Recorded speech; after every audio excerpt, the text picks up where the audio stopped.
Hi, YouTube. This is Mr. Titanium, i.e. Richard Wagner.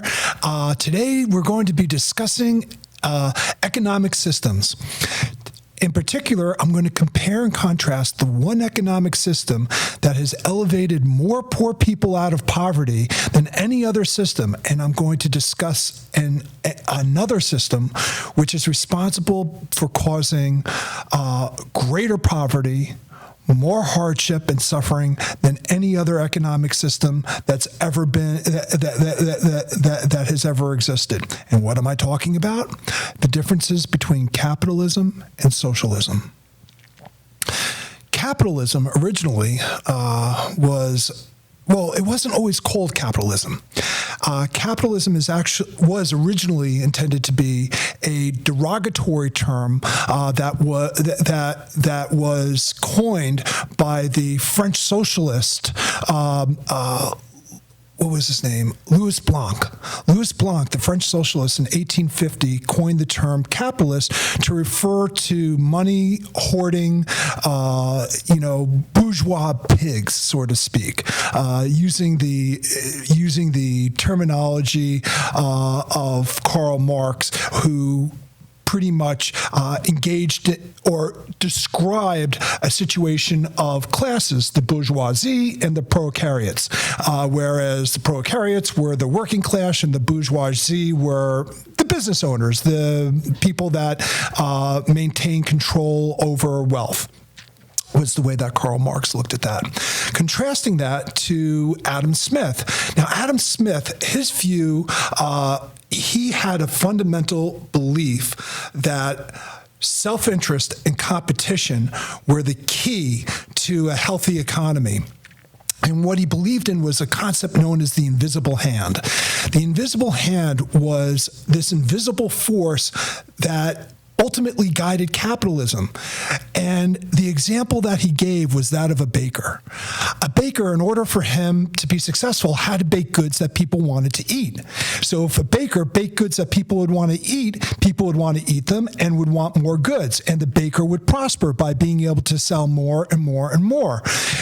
The second part of this is that he's not the only baker. There are other bakers that result in competition that will enable price to be stabilized. So with competition, you have market factors that affect the cost of goods and services, and then on the other hand, if you produce something that people don't want, it's very easy. They're not going to buy it, and you're not going to produce it anymore because there's no financial incentive for you to produce it. So therefore, society ultimately benefits by getting goods and services that they want, and the people that are supplying it benefit from being able to sell these goods and services at a reasonable price in a situation where there's competition. The most ginormous problem that there is with capitalism and a free market system is the pooling of wealth. Ultimately, what happens is you have companies that get larger and have greater financial influence and control. It's just a product of, economies of scale, so to speak. And what happens is that smaller companies aren't in a position to be able to compete. So you have so larger companies have an unfair quote unquote, an unfair competitive advantage. And what happens is that the larger companies put the smaller companies out of business. And eventually, all you have are a couple of large companies owned by only a few people who hoard the wealth to themselves. In other words, the development of monopolies. And monopolies are very unhealthy for economies because they decrease competition. And competition is necessary for technological advancement and initiatives. So competition is key. So what Adam Smith felt was that there's a certain role of government to be played within this economic system, one where they maintain certain amount of regulatory oversight. In fact, Adam Smith really felt, and let me write it down, let me take a look. Adam Smith really felt that government should be very small and should really be only involved in like three things. One thing was national defense, protecting the country from foreign invasion. Listen to what I'm saying. Protecting the country from foreign invasion. I want that to sit with you for a moment, especially given what's happened over the past 5 years. A justice system, providing a system of justice to enforcing civil laws such as property rights and contracts.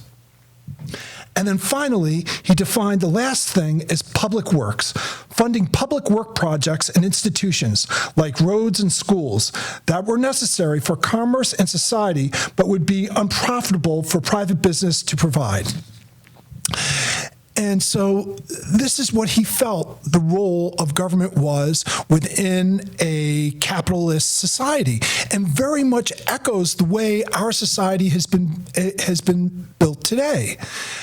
However, Karl Marx came along, and what he said was, listen, capitalism is going to fall because there are so many inconsistencies. So Karl Marx was fully aware of the fact that capitalism was the greatest engine for innovation. He never denied that. But what he said was that the reason for it being so innovative was to decrease or diminish the role of labor.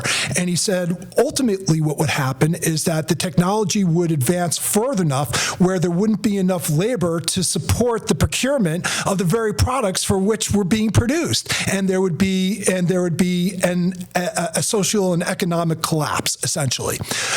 He also saw something else. He felt that that the working class would rise up against the business owners. He felt that the business owners would become few and would become, meaning that there'd be very large companies, very few small companies, no competition, price gouging, a lack of price control, exploitation of the worker, and the exploitation of the worker so significant that eventually they would revolt. And in revolting, they would seize control of the means of production. And what would happen would be the establishment of a centralized organization that would not only control the means of production, but would distribute the wealth of that production so that everybody would be able to enjoy the economy from the production of goods and services, and would be able to do so in an equitable fashion. And that was the goal of, that's what Karl Marx felt would happen after the downfall of capitalism. And then he felt that socialism would eventually evolve into communism. What he thought was that the role of government would eventually dwindle as people seized control of the means of production for themselves. And that what you would have is you'd have mutual collaboration that would occur so that there would be no need anymore for a centralized government. And the means of production would be distributed amongst the people and owned by the people, and there would be no need for government. And that people would engage in work or engage in work that helps society for the gratification of being able to compel society and civilization forward in a meaningful way. And that's what Karl Marx felt. Unfortunately, the reason why I say it's unfortunately is because what a beautiful thing to have a society that functioned where everybody worked for the common good. That would be magnificent. But unfortunately, it doesn't take into consideration the fact that we function based upon our own personal best interests. That's how people work. And so that system of government didn't take that into consideration. And the problem that occurred was that when you were in a socialist society, the people in power, the politicians, the rulers, were all interested in maintaining control. Maintaining control gave them what was in their self-interest. So what happened is that in order to maintain control, they became more draconian. They limited people's personal freedoms. They curtailed freedom of speech, freedom of the press, freedom to congregate, all those types of things so that they can control the narrative of society.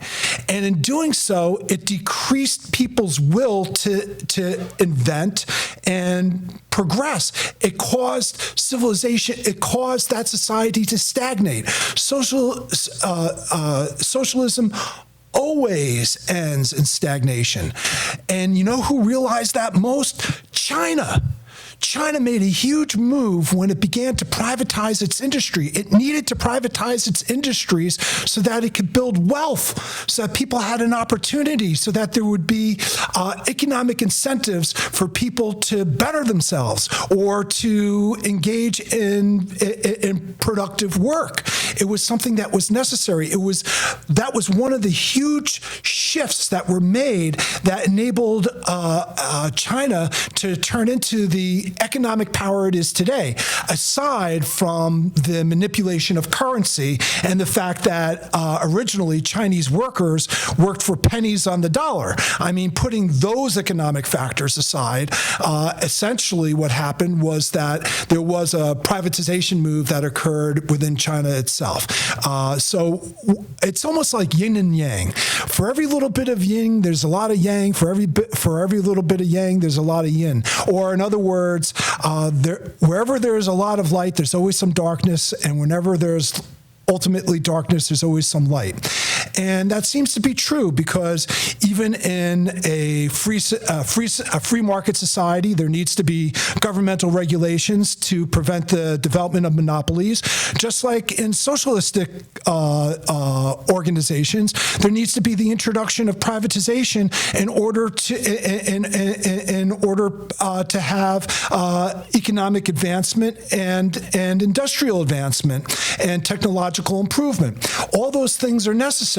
So it turns out that what's begun to happen, what we're seeing a lot, are kind of hybrid governmental organizations that are occurring. And so when you hear things like people saying that they're democratic socialists, what they're essentially discussing is this idea of a hybrid economic system. And that's really what they're talking about. However, I must at this juncture speak to my very good friends in New York. I wish that you wouldn't. I'm not in favor of the socialist running for mayor of New York City. I don't. It's the idea of government-run grocery stores is a bad idea. This has been tried over and over again. I don't need to begin to tell you how controlling the food stores enables you to control individuals.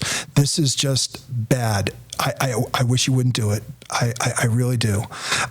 With all that said, I need to I have one last piece of business that I need to kind of clear up. Not clear up, but I take care of, rather. And it goes along with the discussion of capitalism. My wife started a company called Pictrus, PICTRUS.com. And right now we are selling, or she's selling, I should say, these beautiful, they're fantastic. These fantastic, well, for one thing, there's this beautiful puppy love mug, all right? Now, I actually drew this. This is a drawing of my puppy, Mel Mel, and we created calendars. Big time dog lover here. And the calendars are really lovely, perfect as gifts for the holiday season. I'm really encouraging you to go out to the site and take a look at this stuff and Buy a calendar for one of your good friends. They will really, really love it. They will enjoy it. It's such a sensitive and nice gift to give to somebody. And the photography is excellent. The photography is built around telling a story, not just taking pictures of cute puppies. It's really a lovely gift. And this company, Picturist, here's another benefit. It's specifically been developed not as a means for providing some sort of financial benefit for me and my wife. We've created it so that we can provide opportunities for developmentally disabled people. So our goal right now is that all the monies that we get from the sale of these calendars, or this mug, or some of the other pictures, like the one right back there, which is a beautiful canvas that was taken in New York City. It's really colorful, and it would look great in somebody's office. So you can definitely go out to picturist.com, pick up something for yourself or for a friend for Christmas or the holiday season, whatever you, Hanukkah or Kwanzaa, whatever you happen to celebrate. This is the end of this broadcast. I shouldn't call it a broadcast, but YouTube channel session, whatever we call these things.